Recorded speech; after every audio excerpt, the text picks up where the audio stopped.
Roberto Martinez. Peter, Thank you very much for joining us. pleasure. Roberto, the Japan game, people are already talking about it as a World Cup classic. You're 2-0 down just after half-time. How did you know that it was going to be Nasser and Marwan that could change that game for you? I think the approach when we came to the World Cup was very clear that we needed to grow in the tournament. I think it's not that you arrive. We are not a nation that we've won the title before, and you got a little bit of a clarity or direction of what aspects you need to use. The game against England allowed us to see players throughout the squad. You don't get the opportunity to get 19 outfield players starting in a World Cup game. So obviously Nasser and Marwan Fellini had two very strong performances against England. They are footballers that, for different reasons, they had to fight a lot to get into the World Cup. I think when you go into the World Cup, you carry a lot of things with you. I think Marwan was in a period that he had a few injuries while at Manchester United, and almost that idea of not being in the World Cup was a possibility. Nasser Charlie had the same really tough season for him in the amount of moments, and you've seen a real freshness about their play when we've been in Russia. So I think after the England game I knew that there were two players that they could make a real impact, but I think any player could have made that impact. I think it's a mental strength that this group has in order to see themselves as people that they are ready to come on the pitch and have that impact. I don't think there's any tactical or technical element. I think the real strength is that the players made an incredible sacrifice in the last 6 weeks to become a team. And that was a question mark for all of us. Can we become a team? And I think that game against Japan answered that question. The celebration picture from the match that I've seen is Thibaut Courtois running straight to you and sliding on his knees. Was that something you worked on? The quick bowling ball style pass to Kevin and that counter-attack, was that a plan in action?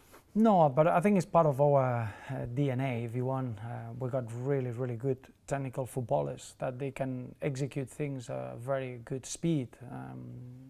The real satisfaction of that move is that it starts with the goalkeeper, and I think we always speak about that we need to defend with 11 players and we need to attack with 11 players, and I don't think you're going to get a better example in the 90th minute to have a goalkeeper that he makes the right call of using our strength to try to score a goal. And the 90th minute, maybe as a goalkeeper you could decide to go into extra time and maybe using the action in a different manner. But I think that was a real example of what we are, a team that we are on the front foot, that we believe in the talent that we have in the group, and we want to score goals and we want to attack. And I think the execution then is a different aspect. I thought what Kevin De Bruyne does in that space, and then Rommel, Lukaku, their unselfish nature, and Thomas Meunier being able to get there, and Nasser Charlie being able to get at the end with Eden Hazard supporting.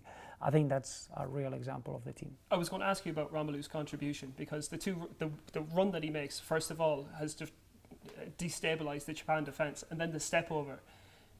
I mean, this is a striker who scored, I think, 23 goals in 21 matches for you. He's really become an international giant since you become the manager. You're not going to let Thierry Henry take all the credit for that one, are you? No, I think Thierry deserves a huge credit. I think he's been working really well with Rom, but I think Rom is a player that we know well, because as a young man we saw his outstanding talent. His outstanding talent is goal scoring ability that he has. When you see him at the age of 19 coming into the Premier League and making the impact that he had with West Brom, and seeing that he slowly was adapting to play 90 minutes, and he comes to Everton, and you can see that mindset of a winner, a lead brain of wanting to become the best in his position. You see an evolution on the footballer, but it was significant to see someone that from the outside many people could say, well, you would accept if you see a selfish action of Romelu Lukaku on the pitch because you're in front of goal and maybe you're hoping to score a goal. I think his decision of assisting that ball into someone that is in a better position, it speaks volumes of his maturity and his understanding of why we're here, which is to be a team that we help each other to try to win games. And the reward for that is a World Cup quarter-final against five-time World Cup champions Brazil. I guess most people will consider Belgium the underdogs going into that, considering Brazil's pedigree in this competition, the fact that they've got Neymar in the team. How's preparations been so far for the Brazil game? How's the mentality after the Japan match? I think the mentality has been very much realistic. I think we need to give a lot of respect to this Brazilian team because they are, as you mentioned, they are the team of the tournament, the individual quality, the way that Tite, the coach, is assembled that group of players. And then on top of that is that psychological advantage that Brazil, just putting that yellow top in a World Cup, that means is something quite different than anything else. But in the same way, we are in a position that we've earned the right to be here. I think the games that we've played has prepared the group in the best possible manner. I don't think we'll ever be better prepared to face a Brazil team in the World Cup. And the reward could be magnificent to be able to reach a semi-final. It's only happened once in our history. It's the third time that we get in a quarter-final, so it's quite brand new for us. I think it shows what this generation has achieved already. So we need to enjoy that tag of underdogs. We haven't been underdogs throughout the tournament yet, and I think it's important that when you do that, you know exactly how to play and how to play the game and the quarterfinal rather than facing Brazil, because if you face Brazil, it's quite difficult to win a football game. You have the inside line on Neymar with probably his direct opponent, Thomas Meunier, who is his clubmate at PSG. How much have you learned about that particular opponent from that particular player? I think it's obviously the relationships are all over the place. I got Thomas Vermaelen, that he played with Neymar at Barcelona, and obviously Thomas Meunier played with him and then against him. If you remember, probably 2 years ago, it was one of the best defensive performances that Thomas Meunier has had, and probably one of the best performance against Neymar in that day, Paris Saint-Germain against Barcelona, a 4-0 defeat for Barcelona, where Thomas Meunier defended Neymar's area really well, but then he went forward and assisted the fourth goal, and it was a complete performance. So the information is there, and I don't think you go into any secrets or any details. I think that what this World Cup has showed, that the information is there for everyone to see. There are no secrets. It's more who adapts to the day and to the occasion and to the game better, and that's what we need to do. I think we need to forget that we're playing against these individual players and this team, because they got an extra meaning, and just see through what we need to do on the day and how we can impose ourselves in a game, because every team's got weaknesses and every team got a strength, that's for sure. I wanted to ask you just a quick question about Fellini, who's obviously signed a new contract with Man United, and he's been a favourite of Moyes, Van Gaal, Mourinho, of you at international level. What is it about that player that managers love so much? I think it's a player that you have to work with him to appreciate what he really brings. I think he gets underestimated in his technical ability. I think he's a footballer that has got a level of technical control and ball control a lot higher than people think. And then he was born to compete. He's a winner. I think he found football as a good opportunity to show how life should be. The interpretation of life is the way he runs the football game. He's someone that is a team player.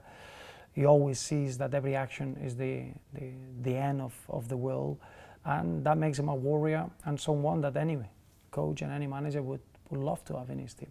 And I just want to ask you one final question about Kevin De Bruyne. Obviously, you had a very decisive action in the last minute against Japan in the second round, and you described him in the pre-match press conference as perhaps one of the most underrated at this World Cup so far. How do you assess Kevin's performances at the World Cup in that midfield too with Alex? I think it is very true. I think his role in our team has been underrated, maybe because at club level is always at the end of an assist or at the end of a goal, and then it's easy to bring a highlight out of Kevin De Bruyne.